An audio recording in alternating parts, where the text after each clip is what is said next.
ఒక కుక్కకి ఒక 6 పిల్లలు పుడతాయి. పుట్టినప్పుడు 6 పిల్లలకి పాలివ్వాలని చెప్పి ఎక్కడో ఎవరో తీర్థయాత్రకు వెళ్ళినటువంటి వాళ్ళ ఇంటి గేటు దూకి వాళ్ళ మేడమెట్ల కింద ఏ ప్రాణి చెనకని చోట అది 6 పిల్లల్ని పెట్టి తను బయటికి వెళ్ళి తిని వచ్చి 6 పిల్లలకి పాలిస్తుంది.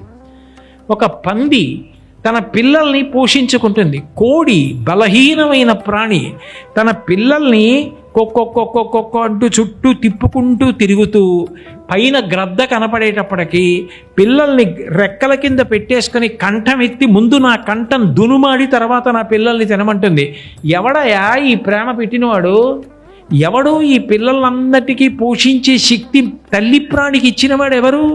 రామకృష్ణ పరమహంస అంటారు, గుడ్డుని పొదుగుతున్న పక్షి బొమ్మ గీయగలవేమో కానీ నాలోంచి వచ్చిన గుడ్డు మీద నేను కూర్చుని నా వేడి గుడ్డు పెంకు ద్వారా పిండాన్ని పొదిగిస్తున్నప్పుడు అందులోంచి పిల్ల పుడుతుంది, నేను తల్లినవుతానని తల్లి పక్షి పొందుతున్న ఆనందాన్ని కళ్ళల్లో గీయగలిగిన చిత్రకారుడు ఉంటాడా? ఎవరు పెట్టాడు ఇవన్నీ? ఎవడు చేస్తున్నాడు? ఆ మాతృప్రేమ ఎక్కడిది?